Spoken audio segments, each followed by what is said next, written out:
क्या कुछ जनता से प्यार मिला? यहाँ के लोगों का दर्द क्या है, ये बताइए।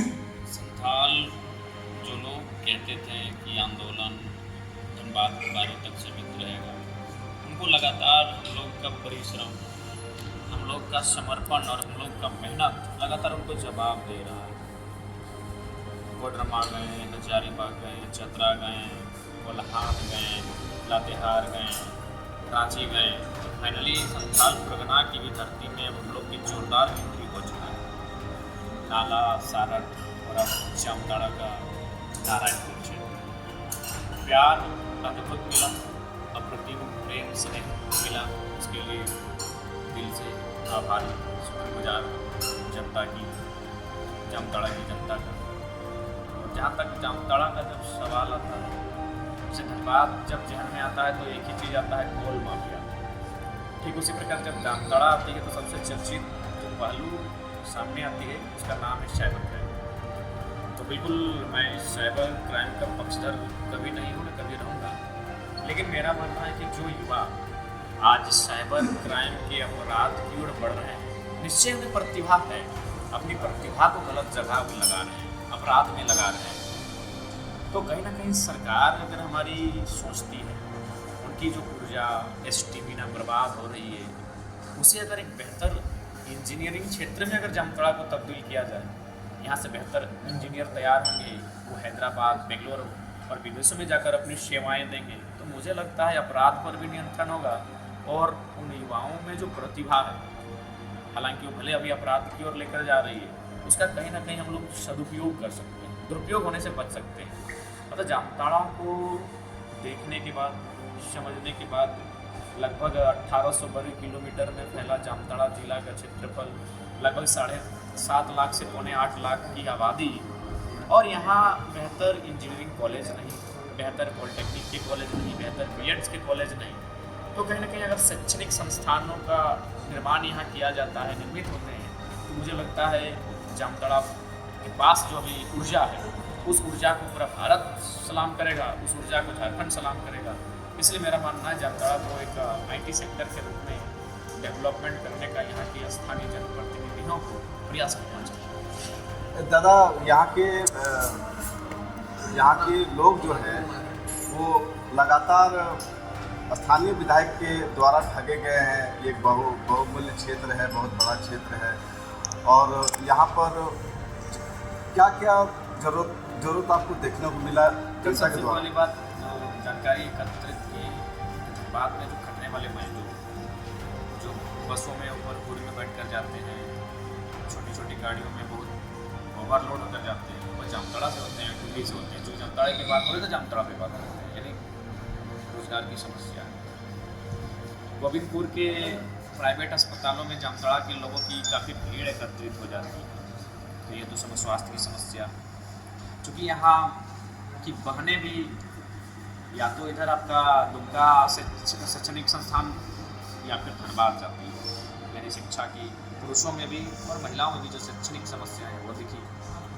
तो कुल मिलाकर जामताड़ा की जो समस्याएं दिखी, उन पर कहीं ना कहीं लोग भी आंख बंद करके बैठे हैं। यहाँ सांसद, यहाँ विधायक और इसी क्षेत्र से राज्यसभा सांसद हैं, तो उसके बावजूद अगर जामताड़ा की समस्या का निराकरण नहीं हो पा रहा है या फिर प्रयास नहीं किया जा रहा है, स्पीकर भी इसी क्षेत्र के बगल के, तो ये कहीं ना कहीं उदासीन पॉलिटिक्स, सेडनेस पॉलिटिक्स का परिणाम है। और दादा, ये जैसे बाराबंदिया पुल का बात हुआ था, मुझे लगता है हमारा बहन घर भी वहीं पर है, श्यामपुर में, और पुल को आज करीब मुझे लगता है कि 8 साल से उसी हालत में है और आज तक बन नहीं पाया है। स्थानीय विधायक इरफान जी रहे और अर्पणा सिंह गुप्ता भी रहे, क्या बोलना चाहेंगे? देखिए, सबसे पहली बात, दोनों जो विधायक हैं, व्यक्ति की बात का अर्पणा जी के बारे में उतना कुछ देखा नहीं मैंने, लेकिन उदासीन विधायक हैं, कभी एक्टिविटियों में या फिर सदन में बोलते हुए, मुद्दों पर चर्चा करते हुए कभी नहीं पाया। जहाँ तो इरफान जी का सवाल है, ये केवल मीडिया प्लेटफॉर्म में बोलते हैं, अच्छा बोलते हैं, बढ़िया बोलते हैं, लेकिन वो हाउस में है, और जो लोग हाउस में उन्हें मीडिया में बोलने की क्या जरूरत है? हाउस में काम कीजिए। तो कहीं ना कहीं ये चीज़ जो ज्वलंत मुद्दे हैं उन पर उन्होंने बात नहीं किया। बाकी ऐसा नहीं, सड़क गली नाली का काम उन्होंने भी किया होगा, शिलान्यास के कार्यक्रम में दिखते हैं। एक वीडियो के माध्यम से पता चला था कि इरफान अंसारी जी ने कहा था कि ये शिबू सोरेन जी का मुद्दा है और हमारे पिताजी, क्या नाम है उनके पिताजी का, फुरकान अंसारी जी का मुद्दा है, और जयराम को इसमें सोचने की ज़रूरत नहीं है 60-40 या फिर नियोजन नीति या फिर 1932 पर, तो इसके लिए क्या बनेगा? देखिए, सबसे पहली बात, इरफान भाई पढ़े लिखे व्यक्ति होकर इतना निम्न बयान दे रहे हैं, बहुत ही शर्मनाक है। मैं मानता हूँ, मैं फुरकान जी का सम्मान करता हूँ, मैं गुरु जी का सम्मान करता हूँ, लेकिन क्या उनके अलावा झारखंड में कोई नहीं है? उनके अलावा क्या झारखंड में कोई आंदोलनकारी नहीं है? तो ये कहीं ना कहीं उनका मैंने बहुत ही एक नैरो माइंडेड बयान है। उनका भी जो स्थान है वही स्थान बाकी आंदोलनकारियों का भी है, तो ध्यान रखना चाहिए। और उनको वे तो फुरकान जी और गुरु जी का नाम लेने के चक्कर में विनोद बाबू का नाम उल्लेख करने की बहुत बड़ी गलती कर रहे हैं मेरे हिसाब से। गुरु जी को अगर किसी ने उदय के रास्ते पर लाया है तो विनोद बाबू ने उंगली पकड़ कर लाया है, ये सर्वविदित है, पूरा झारखंड राज्य जानता है। तो इसीलिए मेरा मानना आज ठीक है बात है, आपने राज्य के लिए लड़ा, इसका मतलब क्या है कि आपके नाती आपके परनाती चलता रहेगा। अगर हम में प्रतिभा है तो क्या हम पॉलिटिक्स नहीं करेंगे? तो ये तो नैरो माइंडेड सोच है, बिल्कुल नैरो माइंडेड। डॉक्टर की इस प्रकार का बयान ये नैरो माइंडेड सोच है, इसलिए इरफान दा को हम सजेस्ट करेंगे। ठीक है, इसको उनके हिसाब से तो जिन्होंने भारत देश को आज़ाद कराया था उन्हीं को पॉलिटिक्स करनी चाहिए थी। तो फिर आज भगत सिंह का फैमिली कहाँ है? आज अशफाक उल्ला खान की फैमिली कहाँ है? आज आज़ाद की फैमिली क्या है? नेताजी बोस की फैमिली कहाँ है? आज बिरसा मुंडा की फैमिली कहाँ है? अगर जिनको ये लगता है कि जो झारखंड आंदोलन के लिए फाइट किया, पहला बात तो मैं भी, अगर आंदोलन की बात तो मेरे पिताजी भी शहीद हैं, लेकिन मैं उसके अलावा भी मैं उनका भी समर्थन करूंगा। जो ठीक है, उनके पिताजी झारखंड आंदोलन के आंदोलनकारी नहीं है, लेकिन इस झारखंड के निवासी है तो उनका भी पॉलिटिक्स में अंतर बनता है। आप अपने फैमिली के लिए लड़ते हैं, अच्छा गुरु जी के अपने परिवार के लिए लड़ते हैं, इसका मतलब ये बताना चाहते हैं कि गुरु जी फुरकान जी अपने परिवार के लिए आंदोलन किए हैं, इसीलिए फुरकान जी के स्थान पर इरफान जी और गुरु जी के स्थान पर हेमंत जी करके रखेंगे, बाकी लोग कुछ नहीं कर सकते हैं। यही बयान मांडू के भी विधायक दे रहे हैं, ये आंदोलन जो लोग जी प्रकाश पटेल भी यही बयान दे रहे हैं। इसका मतलब ये क्या कि जिनके पिताजी आंदोलनकारी किए हैं उनका बेटा उनका नाती वही लोग पॉलिटिक्स करेगा। ये नैरो माइंडेड सोच है, बिल्कुल नैरो माइंडेड सोच है, घृणित सोच है। जिनमें प्रतिभा वही पॉलिटिक्स करेंगे, क्योंकि जो आंदोलनकारी हैं वो अपना बेटा के लिए झारखंड को अलग नहीं किया है कि इरफान बेटा मेरा विधायक बनेगा और हेमंत बेटा उनका विधायक या मंत्री बनेगा। झारखंड की जनमानस के लिए आंदोलन किया था, उस जनमानस में जयराम महतो भी आता है, आप भी आते हैं, ये भी आते हैं, ये भी आते हैं, और इनमें भी अगर क्षमता है तो ये भी पॉलिटिक्स करेंगे। नहीं, इरफान को दिक्कत होनी चाहिए, उधर जयप्रकाश पटेल को दिक्कत होनी चाहिए। एक बहुत बड़ा सवाल, जैसे कि गरीब बदहाली में तो मरता ही है, मर ही रहे हैं, तो मर रहे हैं दुर्घटना से, साजिश से, सरकार की गलत नीतियों से, प्रशासन विभाग की गलत नीतियों से रोज मर रहे हैं। तो मरने से पहले क्यों ना एक बार हिम्मत करें, मुकाबला करें। वो जो डर है हमारे अंदर कि केस कर देंगे, उस केस से सामना करने, जो केस करेगा उसके आँख मिलाने का कि देखते हो कैसा केस करता, ये हिम्मत आज गरीबों को करनी होगी। नहीं तो धीरे धीरे से समय बढ़ेगा। अंग्रेजों ने जो गुलाम बनाया था ना, उससे भयानक गुलामी की तैयारी देश में चल रही है। जो अंग्रेज नहीं कर पाए, ये वर्तमान हुक्मरान उससे बदतर गुलामी की तैयारी में। सबसे पहला इनका टारगेट है कि जितना भी खेत खलिहान, उपजाऊ जमीन, उनमें सड़क बनाओ, उनमें फैक्ट्री लगाओ, और जो किसान, जो गरीबों के पास एक साधन है उसकी जमीन, जहाँ वो कम से कम 2 वक्त की रोटी तैयार करता, अनाज तैयार करता। अब टारगेट उसकी ज़मीन पर है। कृषि कानून उसी का उदाहरण था। ये तो 700 किसानों की शहादत के बाद कृषि कानून वापस हुआ।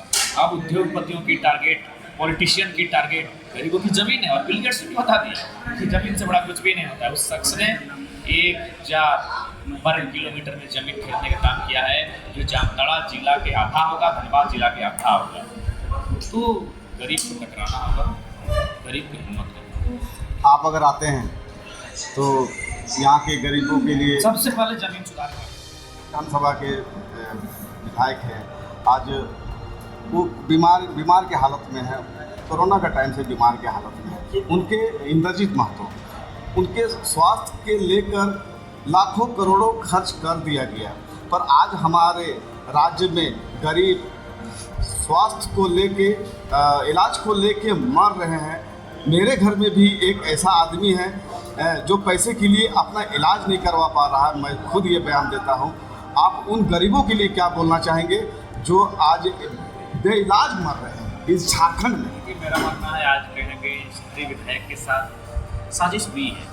आज वो शख्स मुझे लगता है 45 के आसपास उनकी उम्र थी, और उस त्रिपुरा में एक बीमारी का सामना करना है, कहीं ना कहीं उनके साथ पॉलिटिकल साजिश हुई है। हालांकि ये भविष्य में पता चलेगी, लेकिन मैं सबसे पहले प्रार्थना करूँगा, आपके दिल के माध्यम से मैं दुआ करूँगा कि वो शख्स जल्द से जल्द स्वस्थ हो। और जहाँ तक स्वास्थ्य की बात है, वो चाहे विधायक रहें, सांसद या मंत्री रहें, वही नज़रिया जनता के प्रति भी सत्ता में बैठे लोगों को रखनी चाहिए। गरीब तो मर रहे हैं ना दादा, तो इसके लिए कहीं बेइलाज मर रहे हैं हमारे झारखंड में, मुझे पता है। इसके लिए आपको हमें पता? हमारी जो स्वास्थ्य की नीति है, आज जो हमारे स्वास्थ्य की हालत है, अस्पतालों की हालत है, या डॉक्टर जो लोग उनकी सोच है, उन्हें काफ़ी बदलाव करने की आवश्यकता है। उसके लिए कहीं ना कहीं जो स्वास्थ्य विभाग के मंत्री हैं, उन्हें कड़े एक्शन लेने की, कड़े तेवर दिखलाने की आवश्यकता है। पीएमसीएच की भी हालत ठीक नहीं है, बहुत बुरी है। मैं भी गया। मैंने गरीबों को देखा नहीं जाता है। बिल्कुल मैं भी एडमिट रहा हूँ, लगभग 12-15 दिन में एडमिट रहा हूँ। मैंने अनुभव किया है। आज ऐसा